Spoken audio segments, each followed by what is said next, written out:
Boa noite, meus irmãos. Hoje é dia 5 de novembro de 2025, quarta-feira. Estamos iniciando as atividades na Casa Espírita de Abel Sebastião de Almeida. Como sempre o fazemos, rogando a Deus, nosso Pai de infinito amor e bondade, a Jesus, nosso querido e amoroso Mestre, amigo incondicional de nossas almas, e a Maria de Nazaré, nossa Mãe Santíssima, que nos envolvam no manto de paz e de amor. Que a nossa psicosfera esteja preparada para os importantes trabalhos que se desenvolverão na noite desta quarta-feira. Bem, meus irmãos, como sempre fazemos, nós estamos sempre lembrando de agradecer a Deus pela oportunidade de podermos ter chegado a esta casa, de estarmos aqui juntos, em comunhão, podermos pensar, estudar, meditar sobre esses ensinamentos desta doutrina que tanto nos consola, que tanto nos permite uma progressão. Então, meus irmãos, nós vamos agora preparar o nosso ambiente, a nossa ambiência, lendo uma página de Caminho, Verdade e Vida.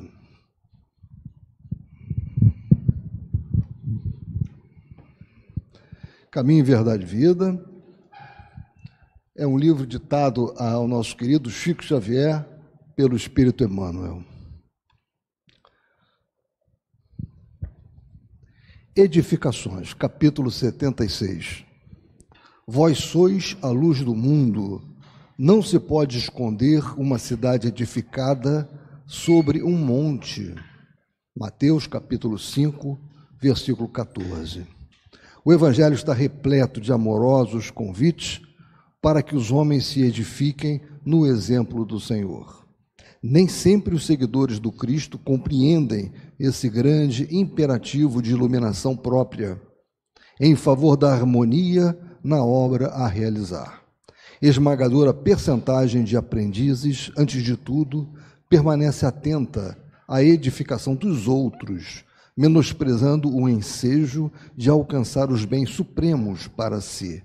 Naturalmente, é muito difícil encontrar a oportunidade entre gratificações da existência humana, porquanto o recurso bendito de iluminação se esconde muitas vezes nos obstáculos, perplexidades e sombras do caminho. O mestre foi muito claro em sua exposição. Para que os discípulos sejam a luz do mundo, simbolizarão cidades edificadas sobre a montanha, onde nunca se ocultem.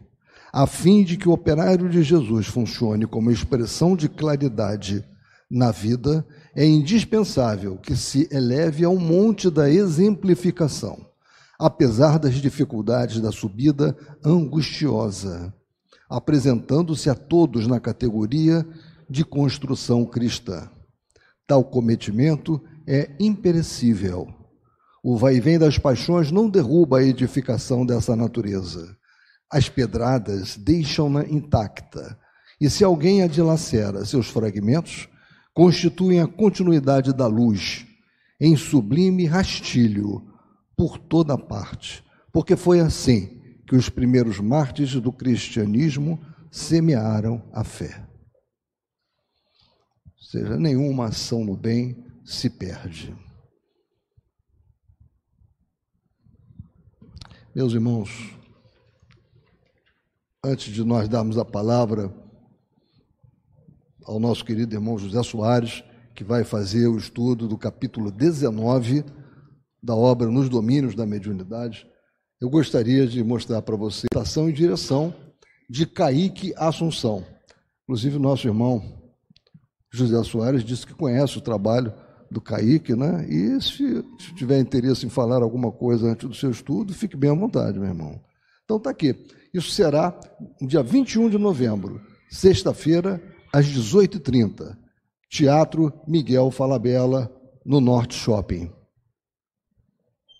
Nós vamos deixar lá na livraria, para quem depois desejar pegar mais informações, né?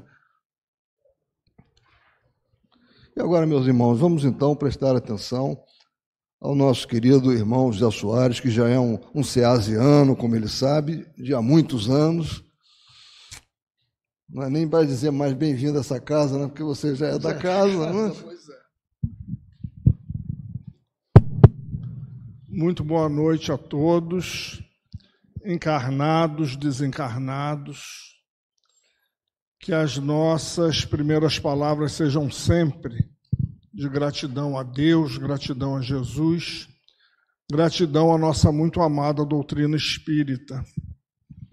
Saudamos a todos aqui reunidos e, de forma muito particular e carinhosa, a direção espiritual da casa, sempre muito zelosa, cuidadora, nos aguarda com este ambiente tão profundo para que a gente possa se ver melhor como espíritos imortais. Só a pedido do Dionísio, o trabalho está magnífico. Tem 50 anos depois, é uma forma da gente ajudar a Rádio Rio de Janeiro. Kaique é fidedigno às obras trazidas por Chico Xavier. E a parte do cenário, ela é toda explorada pela informática, então são poucos atores, e a gente se vê naquelas cenas muito bem narradas pelo senhor Emanuel, a gente se sente no livro, é como se a gente estivesse lendo um livro com desenhos. Por falar em livros em desenho, saiu o último trabalho que Divaldo deixou, que são Vidas Gloriosas, pela psicografia de Divaldo, através da Joana, e a editora Boa Nova também caprichou. Fez um trabalho muito bonito, ele está com um preço um pouco elevado, mas também todo colorido, todo com cenários de acordo com cada temática de cada capítulo. Então, as livrarias espíritas já podem fazer seus pedidos lá para Boa Nova. Vidas Gloriosas. Ele está R$70, mas é encadernado. A própria capa já sugere o título do livro. Eu tive a oportunidade de folhear hoje, que ele chegou hoje no Leon Denis. Nós compramos só 10 exemplares, porque o preço não está dos melhores e, de repente, encalha. Como diz o chefe da livraria, primeiro a gente vai sentir o clima. Se o pessoal começar a gostar, eles pedem mais. Mas o trabalho de arte está muito bonito. E a mensagem de Dona Joana, sempre muito oportuna, né? Então, nós vamos agora passar para o nosso estudo. Nós estamos diante de um processo obsessivo grave, sério, dominação. Quando se fala em dominação, a gente vai lá no capítulo 23 do Livro dos Médiuns, porque não dá para estudar esse livro sem estudar o Livro dos Médiuns. Nós estamos tratando de um caso de subjugação, porque nenhum espírito bondoso ele vai subjugar ninguém. Ele sugere, ele deixa a ideia no ar e respeita o nosso livre-arbítrio. Dominação é coisa de espírito da terceira classe, igualzinho a gente. Por isso que a gente entra nessas faixas e nós vamos ver que a Nésia, embora trabalhadora da doutrina espírita, ela está bem dentro dessa página que Dionísio leu, como nós também estamos. Nós queremos edificar o evangelho no coração do outro. Nós queremos formar cidades cristãs no outro. Mostra também a nossa ansiedade, a gente achar que a espiritualidade diretora da casa está à nossa disposição. Não está. Lógico que eles vão nos assistir, esses diretores dessas tarefas como essa de hoje, eles nos conhecem muito bem. Conhecem tão bem que eles sabem a nossa modelagem perispiritual, que espírito cada um de nós comporta receber. Então eles nos conhecem muito, eles conhecem a direção, eles sabem que tipo de trabalho eles podem entregar a essa ou aquela direção, que a gente sabe que nenhuma é melhor que a outra. Tem uma série de situações, o espírito às vezes simpatiza melhor com um grupo do que com o outro. Ele se afiniza muitas vezes, até porque ele às vezes encontra um amor do seu coração no grupo X, Y ou Z. Então, como o Altivo dizia, um grupo não é melhor que o outro. Eles também estão ligados pela sintonia, pela afinidade. Eles também têm as preferências deles. Então, a gente está vendo que Teonília, que é uma das diretoras espirituais ligadas a Aulos, ela vai pedir socorro para Anésia. Anésia é o espírito encarnado, é uma das médiuns lá do grupo, onde a gente está vendo aqui que a gente não está desamparado, esses espíritos nos conhecem. Tantos nos conhecem que Teonília vai pedir a Aulos. A gente observa aí o respeito à superioridade. Quem é o diretor maior da tarefa é Aulos, não é ela. Então ela vai ao chefe pedir licença a ele, porque ele é quem tem a estrutura, pode montar a estrutura para ajudar a Anésia. A Anésia está passando por momentos difíceis. A mãezinha está prestes a partir, ela tem 3 filhas, as meninas em torno de 14 anos estão trabalhando para botar dinheiro em casa, porque o dinheiro não aparece, por conta da amante que o marido arranjou. E ele entra num processo de dominação telepática pelo próprio espírito dessa mulher. A gente começa percebendo aí uma obsessão de encarnado para encarnado. Isso não é amor, isso é paixão. Ali tem sensualidade, tem erotismo, tem atração física, mas amor não tem. Até porque ele já é um homem cinquentão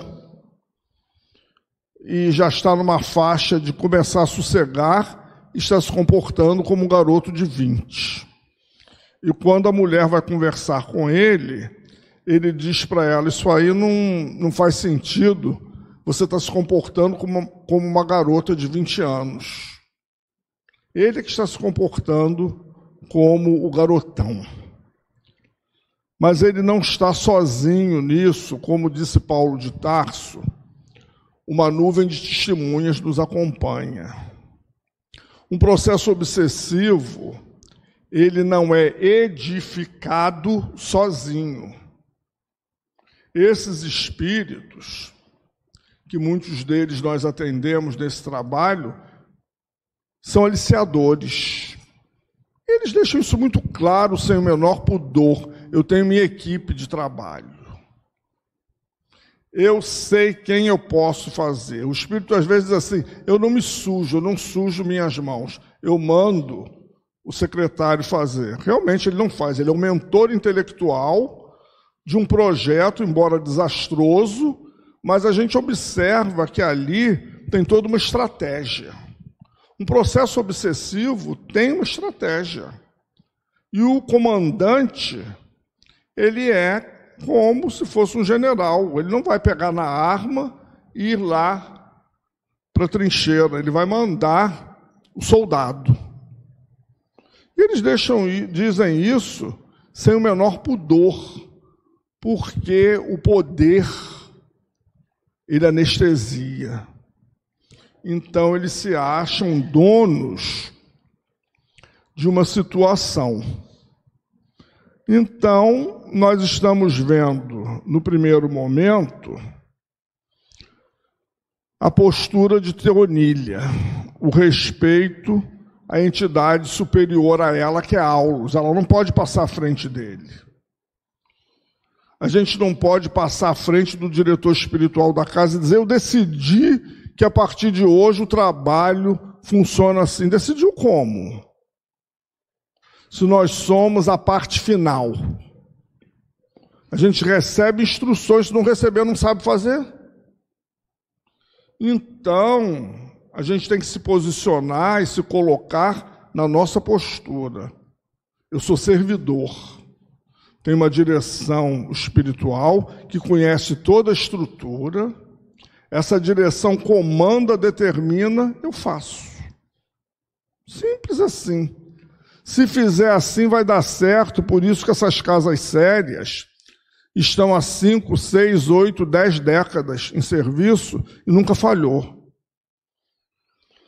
Quando chega um engraçadinho que quer fazer mudanças estruturais no trabalho, na casa, e cuidado, ele pode estar vindo com uma corte de obsessores para derrubar o trabalho.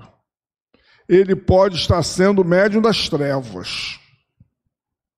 Como é que vai se mudar uma estrutura que ela já vem funcionando e muitos companheiros se foram, casas antigas, como o Abel, como o Leon Denis, como o Centro Miguel, lá onde eu iniciei, que já vai fazer 100 anos, já tem muito trabalhador lá do início voltando.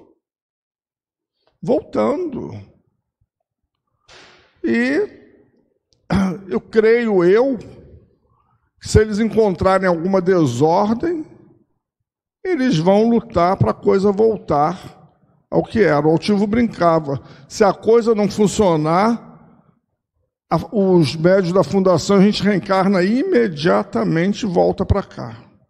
Vocês não vão transformar a casa no bel prazer de vocês. A gente reencarna imediatamente e retoma o projeto, que é de Jesus. Dionísio falou isso com muita seriedade, com muito carinho, quando ele anunciou o encontro sobre Jesus. A nossa figura maior, é o chefe. Então, se a casa está alicerçada nas bases dele, não é qualquer um que vai chegar e vai mudar. Fulano chegou cheio de ideias. Essas pessoas que chegam muito entusiasmadas, muito cheias de ideias, elas não vão longe. Porque elas são uma usina produtora de ideias, e quando elas começarem a encontrar, não, temos que esperar, temos que analisar, temos que submeter à direção espiritual, vão embora, não fica. Não fica. E não é para ficar mesmo. É um teste para a gente. Temos que abrir a casa para todos? Temos. Temos que dar oportunidade a todos? Temos. Mas com calma. Com calma. A gente não dá a nossa senha do banco para qualquer um, nem a chave da casa. Então vamos com calma. Mas às vezes alguns diretores incautos, o cidadão mal chegou, já vai para o conselho, já vai para a direção, aí ele se sente dono da casa. Conselho, sócio, direção. O erro está nele? Não, o erro está na direção atual que deixou. E às vezes está ali um agente infiltrado das trevas. Fulano é tão simpático. Eu conheci um que chegou lavando banheiro. Uns 2 anos depois estava na vice-presidência. Eu digo: olha ele aí, olha ele. A primeira coisa que ele fez, ele tirou os idosos do trabalho. Inclusive a minha mãe, eu fui lá, peitei ele. Eu disse: bondoso homem, né? Chegou lavando banheiro, só não enganou a mim. Mas tudo bem. Mas a culpa foi... Não ficou na direção nem 2 anos. Disse que não podia mais, que estava doente, que não sei o quê. Foi embora. A estrutura não deixou, ele não se sentiu com espaço para mexer no trabalho de Jesus. Até porque o trabalho como esse o incomodava muito. Porque os espíritos botavam o dedo na cara dele e diziam: eu sei quem você é. Até que um dia veio um e disse: se ele continua, o inimigo de vocês é encarnado, o obsessor de vocês é encarnado, está na direção. Aí, desse dia em diante, ele não ficou, ele não teve mais estrutura. Ele disse: o médium está mistificando. Eu disse: vamos dar tempo para ver se o médium está mistificando ou não.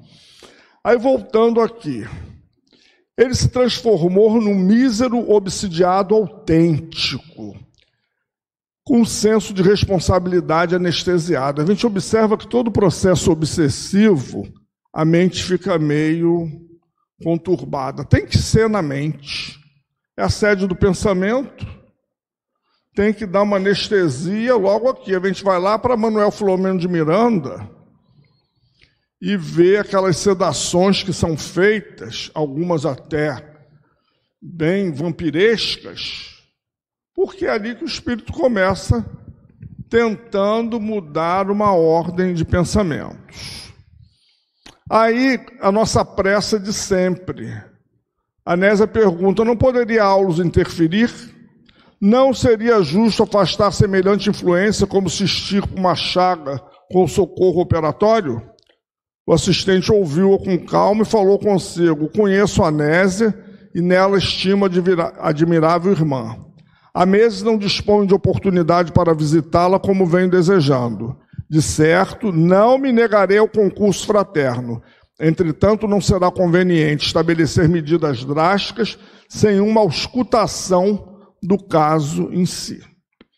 Aí, às vezes, a gente chama um endereço e ou a entidade não vem, ou não vem o chefão.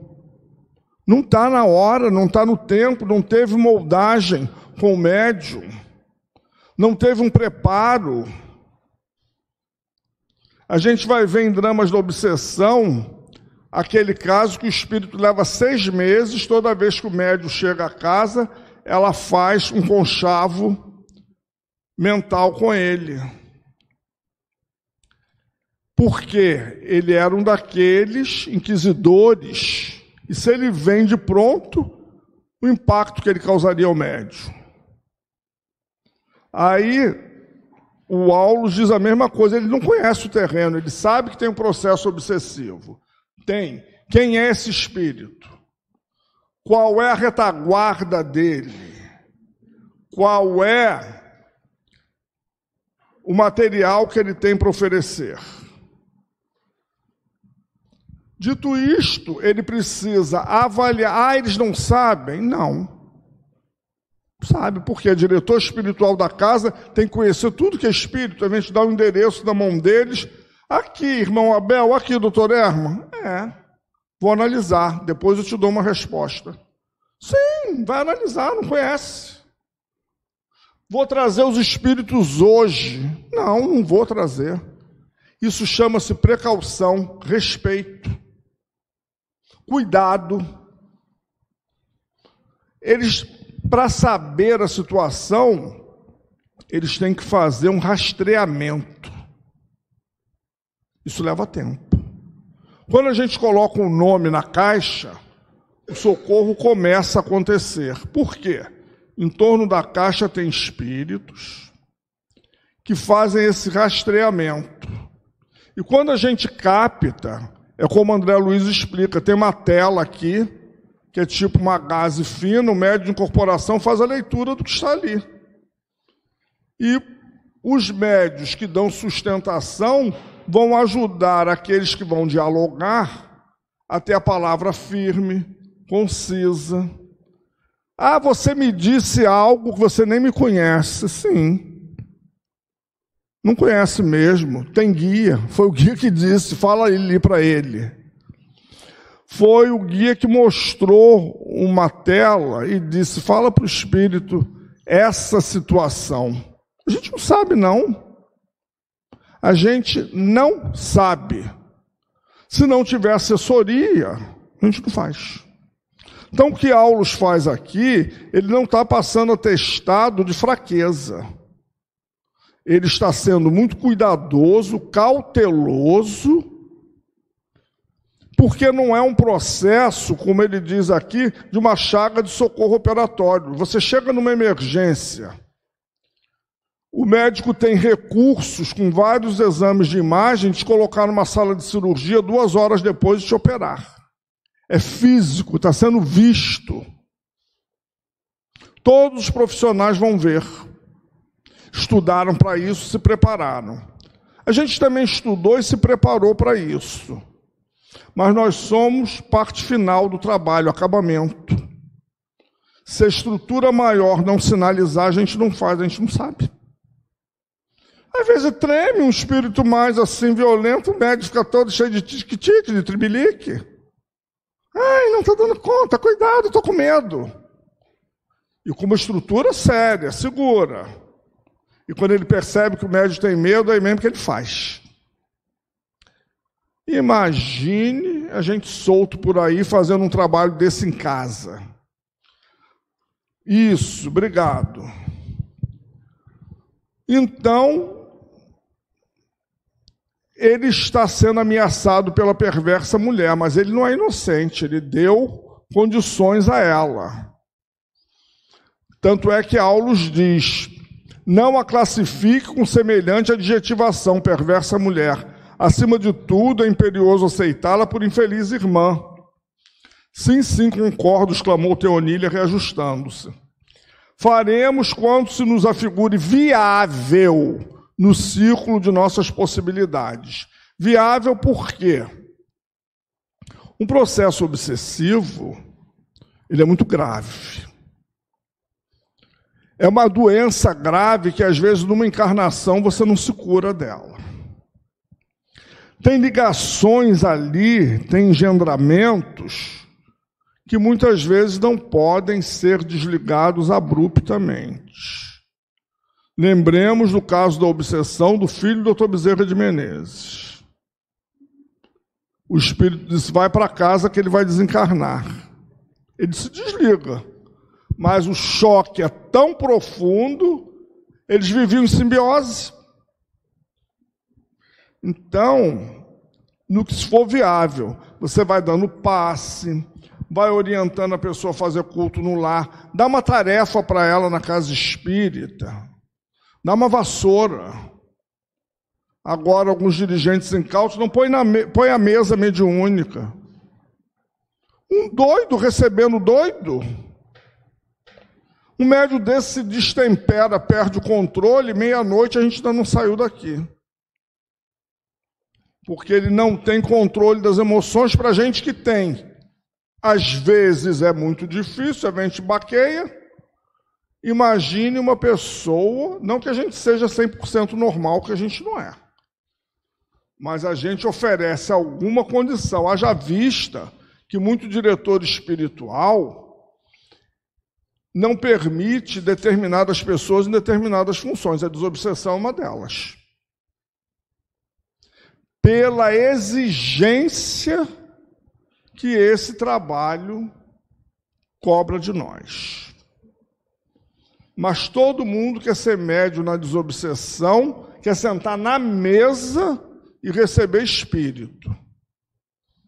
Pois é, mas tudo que a gente faz na vida, até um arroz para 2 pessoas tem uma técnica. Até para fritar um ovo tem uma técnica. Eu vou permitir que a outra inteligência se ligue à minha. Vou fazer uma leitura e vou transmitir. Eu tenho que ter condições para isso. Se eu não sei ler, como é que eu vou pegar um livro? Se eu não sei fazer os ajustes, porque o espírito às vezes é pornográfico, é desrespeitoso, eu tenho que saber ter um jogo de cintura para fazer os desvios. Ele percebe, ele sabe. Eu vivenciei uma experiência pessoal que eu disse para o espírito: se você continuar com esse palavreado, eu não vou atender você, essa casa é de Jesus. Você é muito desrespeitoso, muito avançado. Ele aceitou. Eu disse: você quer falar? Ele disse: quero. Ele disse para o dirigente: o seu médium está desviando a comunicação. Não estava, eu estava filtrando, porque ele só falava palavrão e situações pesadíssimas. Eu estava pensando o que é que eu ia colocar para substituir.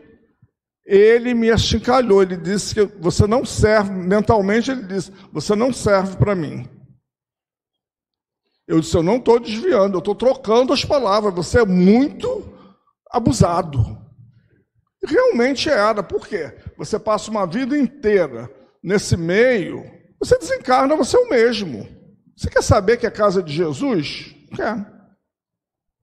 Ainda mais quando você acha que estão tirando o seu alimento espiritual. Mais violento ele ficou. De vibração, nem tanto, de palavras. Uma palavra ofensiva, grosseira, vulgar. Ele me deixou cansado, porque eu tive que quase que reescrever a fala dele. E ele insatisfeito comigo e ele brigando comigo. Pois é. Então, o viável aí não significa dizer que a pessoa entrou na nossa casa espírita, ficou 10 anos e ficou boa da obsessão. Estará descendo ouvindo as impressões do passado, não será uma provação que o nosso amigo terá traçado a própria consciência com finalidade redentora e agora não sabe resistir?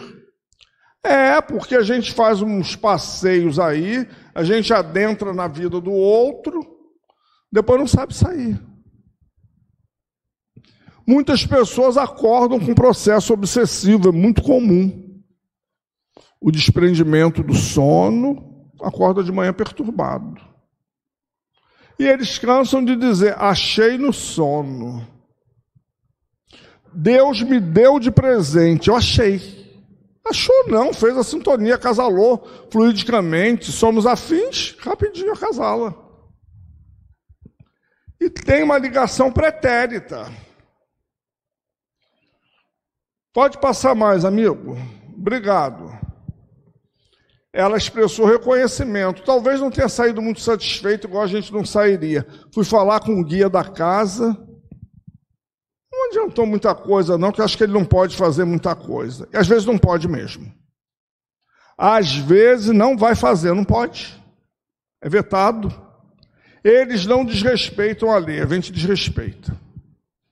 Aí numa hora dessas, se eu não tenho doutrina espírita calcada, alguém diz assim, vamos lá naquele centro, faz uma simpatia, toma um banho e tal. Eu vou fazer sim, sabe por quê?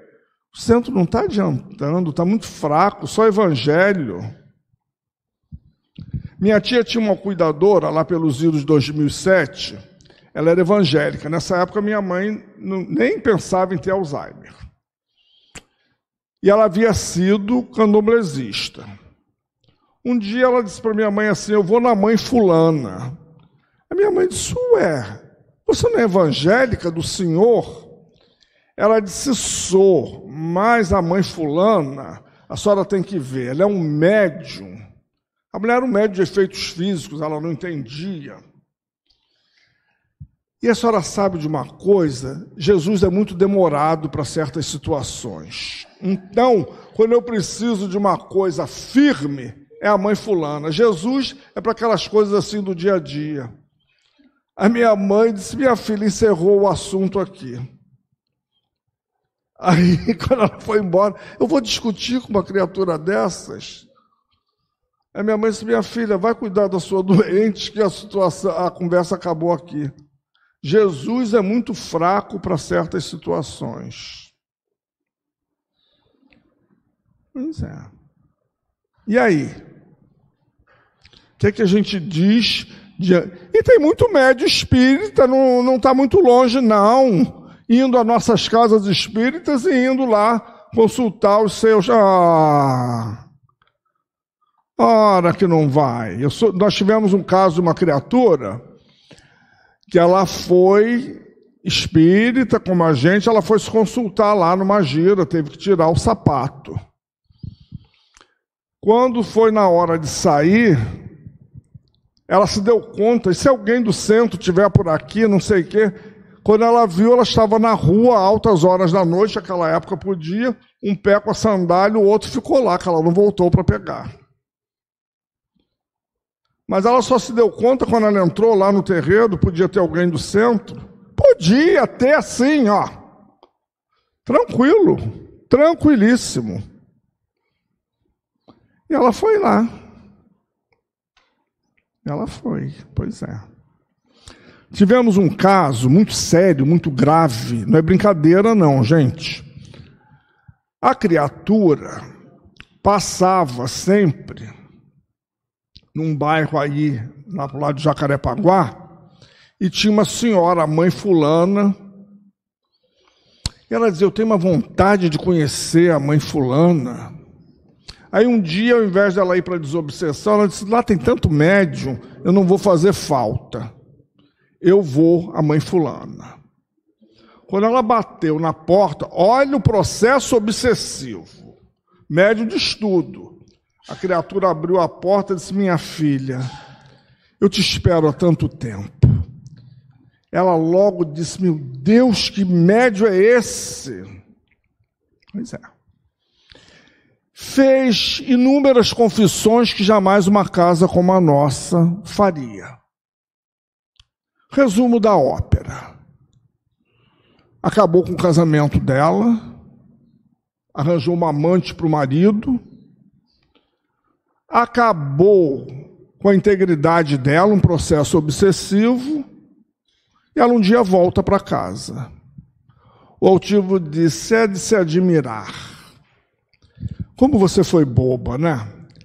A mãe, não sei das quantas, é tão médio de incorporação quanto você. Ela estava incorporada do obsessor que mandou você ir lá. Ele vem, ó. No dia que você resolveu ir, ele foi e incorporou nela. Que ela já sabia. O espírito disse, eu já sabia que você vinha. Claro, ele foi na frente para avisar ela. E você, bobinha, se deixou levar. Era tudo que ele queria. Isso para a gente ver que 20, 30 anos, 40 de casa espírita não quer dizer nada. Ela se deixou levar. Ela se sentia atraída. O altivo disse, esses anos que você se sente atraída é ele. Você tinha que ter persistido no trabalho, no bem. Aquele dia que você disse, hoje eu não vou à desobsessão, ele foi lá avisar ela. Ela está vindo. Diz que a mulher abriu a porta, mas com carinho, ela disse, meu Deus, que médium, como é que a criatura, com décadas de trabalho numa casa séria, não percebeu a dominação telepática? Pois é. Depois ficou com vergonha de voltar. Triste, né? Poderia acontecer com qualquer um de nós. Qualquer um de nós. Minha filha era um obsessor, você não percebeu que médium de incorporação é você? Ele camuflou a vibração e se fez passar por um espírito amigo. Tinha um pretérito delituoso entre eles? Claro que sim. Se a gente persiste no trabalho no bem, ele não alcançava ela. Ela se deixou levar pela ilusão do que aquela mulher poderia dizer, que no centro que eu vou não vai dizer. Mas o centro que eu vou é comprometido com Deus, Jesus e Kardec. Não vai dizer coisas da minha vida, coisinhas para mim. Quer falar alguma coisa, você? Está circunspecto. Não, essa história foi verídica mesmo e lamentável. Então atingiram a estação ao anoitecer. A casa tinha umas roseiras na frente, não era uma casa tão pobre, porque eles tinham um padrão razoável. Pode passar aí um pouquinho. E eles estavam jantando, o desequilíbrio pairava ali. Obviamente que ela sendo médium, a gente esponja, a gente registra com mais intensidade e se faz ser registrado. Bota um médium com raiva, um médium de trabalho. A gente sabe expandir muito mais forte. A gente não pode ficar com raiva, não. Porque o sentimento que sai da gente atinge com mais potencialidade. A gente já tem o perispírito trabalhado, a gente é antena parabólica. A gente sabe como é que joga isso. Já está no inconsciente, faz até sem pensar. Saí daquela discussão exausto, claro, perdi fluido a beça. Apanhei, mas bati também muito. Troquei farpas com o outro. Não abri a boca boca. Pois é, não precisou. Não precisou abrir a boca. Tudo que eu quis dizer, eu disse. E o outro também registrou. Claro que registrou. É o que acontecia aqui. Então, terminado o jantar, Márcia vai dar assistência à vozinha, já está para partir, pode passar. Ela arruma a cozinha, convida ele para orar, e ele acha isso tudo bobagem, não dispõe de tempo para lidar com seus tabus. Tenho compromissos inadiáveis, estudarei junto de amigos, excelente negócio. Nesse instante, surpreendente imagem da mulher surgiu. Olha o obsessor aí, ela médium, registra com mais intensidade. O espírito sabendo, porque o espírito sabe. O espírito sabe que a gente é médium. Por isso a gente tem que entrar em alguns lugares, não deixar que os espíritos saibam que a gente é médium. Como é que a gente faz isso? A gente fecha os centros. A gente dá o alto passo e vai se fechando, para que aqueles espíritos não saibam que a gente é médium. O espírito aqui em questão sabia. É uma tarefa difícil, mas a gente, ao entrar, principalmente o médium ostensivo, ele tem que se fechar. Como é que a gente fecha? A gente fecha os centros, manda fluido, mentaliza a casa, mentaliza os guias e fecha. E pede a nossa direção espiritual, não deixe eles me verem como médium. Nesse momento aqui, ela estava descoberto, como na maioria das vezes nós estamos. Quer que fale alguma coisa, Dionísio? Então ela sofre todo o revide desse espírito. E ele vai em retirada para os negócios, que é o encontro com a amante. Passa, amigo, por favor. Ela cai em pranto, normal, mas ela cai também nessa fala que Dionísio leu, quando a gente, mesmo tendo conhecimento do Evangelho, a gente se deixa levar pelas paixões. Quantas vezes a gente se deixa? Quantos ataques nós recebemos? Ainda não é obsessão.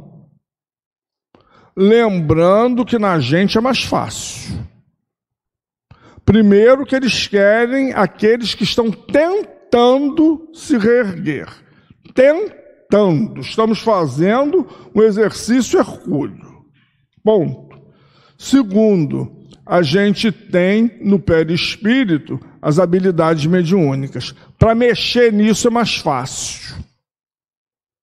Por isso a gente trabalha numa casa espírita séria com cobertura, que muitas vezes o endereço da gente é chamado e o espírito não vê a gente.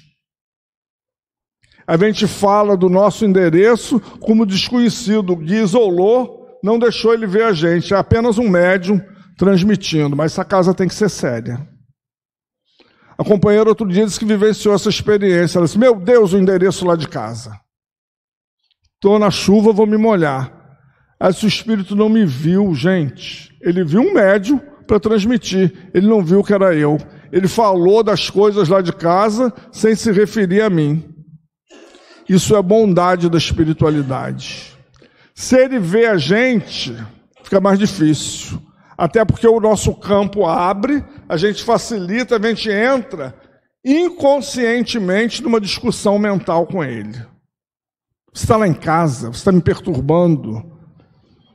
Aí ele começa a falar de coisas que a gente faz, começa a nos expor mais. Fica tudo mais difícil para quem dialoga, o tempo gasto é maior, o fluido gasto é maior. Aí a gente vê a bondade desses espíritos, e a gente ainda tem a ingratidão de às vezes dizer, a casa não é mais a mesma. Essa coluna espiritual parece não ser a mesma de 6, de 8 décadas atrás. Provavelmente não é mais, porque esses espíritos evoluíram, foram reencarnar, mas colocaram no seu lugar espíritos à altura. Com certeza não é mais aquela da inauguração da casa. Esses espíritos vão ficar 80 anos nos paparicando, eles têm que crescer. Eles têm amores, eles têm acertos com a lei. Eles treinaram outras equipes e colocaram, e vai ser sempre assim. Daqui a pouco é a gente que vem para a coluna. Aí o povo crente que a gente virou espírito elevado, virou nada, está aprendendo, conhece a casa, conhece os médios, conhece a equipe, fica mais fácil até para dar o serviço. Esse médio tem essa possibilidade, aquele tem aquele tem uma especialidade. É mais fácil. Só isso. Só isso. Tá bom para a gente, né? Nosso lar não tem vaga para a gente, não. É por aqui mesmo que a gente fica, na esfera da casa.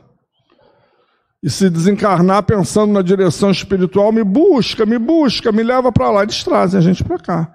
Tá ótimo, tá excelente. Hoje tive a grata satisfação de ler na internet que o lar da mãe Ritinha, lá em Irajá, está fazendo 70 anos, é uma casa de idosas, tem o centro espírita que os dirige, que é o mantenedor, e ganhou o prêmio como a melhor instituição do Brasil em assistência ao idoso. Eu fiquei numa alegria, eu chorei, porque há umas 5 décadas atrás, quando eu fui jovem um dia, a gente ia lá na Mocidade Espírita, e Dona Erotilde de Castro Grandê, aquela mulher fabulosa, gigantesca, magrinha, mas gigantesca, ela fundou junto com seu marido. Quando chegou na década de 2000, Altivo disse assim para mim: você vai lá fazer uma palestra, você vai abrir um trabalho lá numa sexta-feira. Eu já falei para o presidente, não vai mais, só vai hoje, porque sexta-feira é dia de tambor aqui, ele vai só hoje. Quando eu chego, eu tive a grata satisfação de ser recepcionado por ela. Mas a coisa estava tão presente que eu disse: Dona Erotilde vai chegar. Ele disse: já deve estar por aí. Já voltou ao plano espiritual faz tempo. Eu disse: é por aí, ela está mesmo, com certeza, a mesma bela e doce Erotilde, amiga de Ruth Santana. Aí nós fomos lá, implantamos o trabalho e não fomos mais na sexta. E hoje eu abro a internet, me deparo com essa notícia linda. Com certeza ela está lá, ela ficou ali mesmo, no seu campo de ação. Como Altivo está no Leão Denis, Dr. Ciro está por aqui. Nós não somos espíritos de grandes avanços, a gente fica no nosso espaço.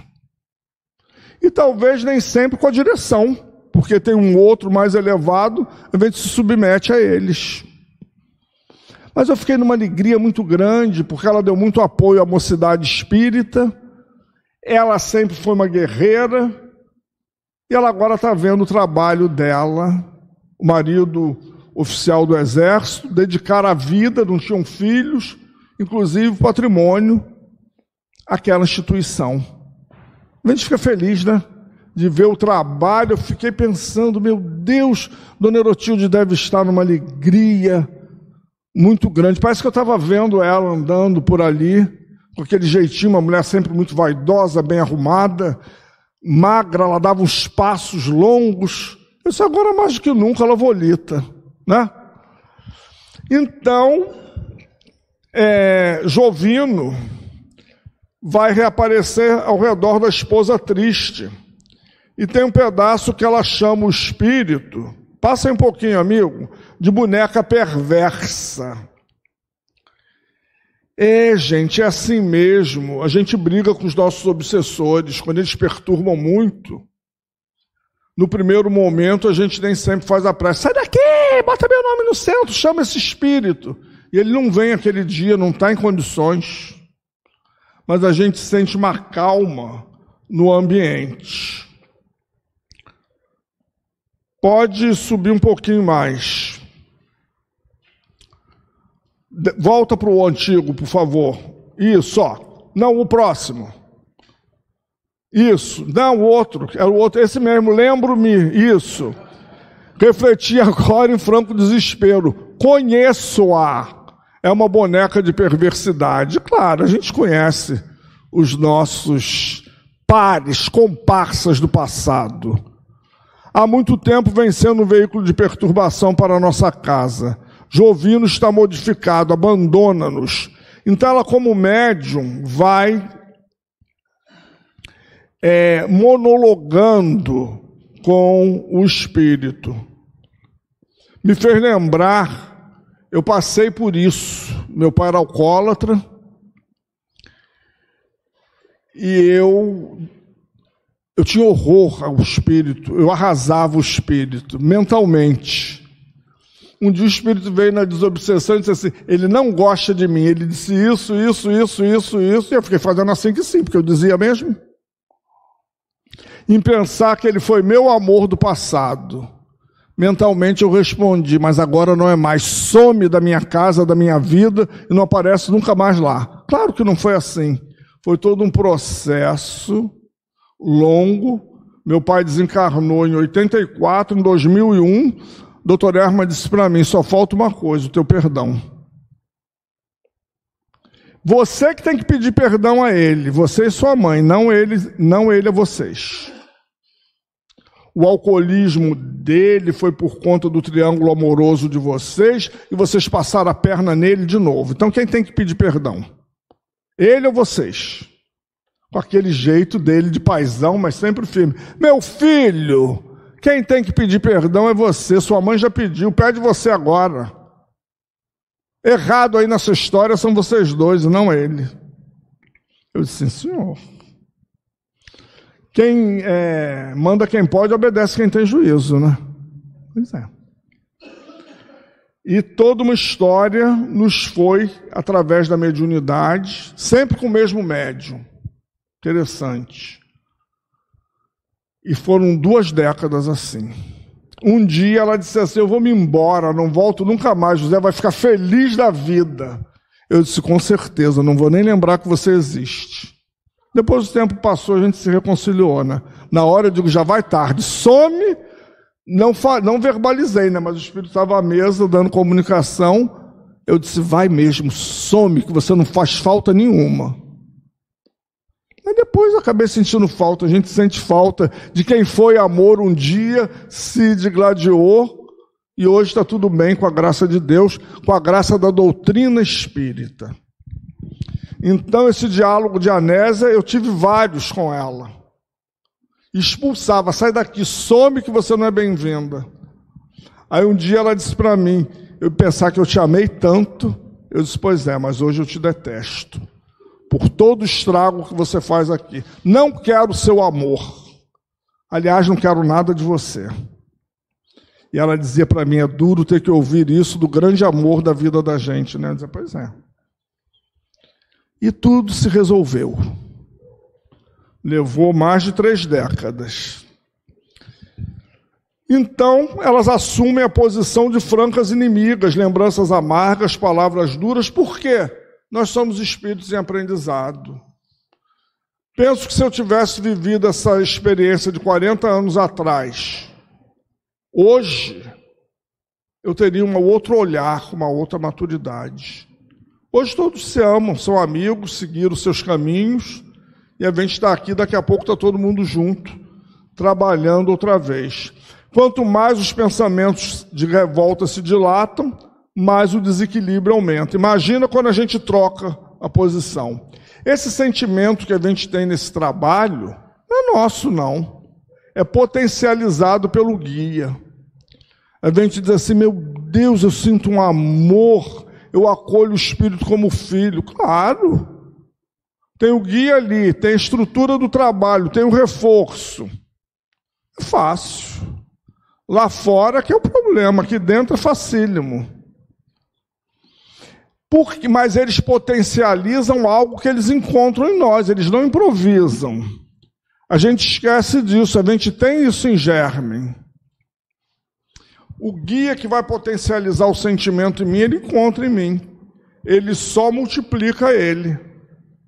Se eu resolver colocar ele para fora no dia a dia, eu vou desenvolver grandes tarefas. Aulus deu os passes,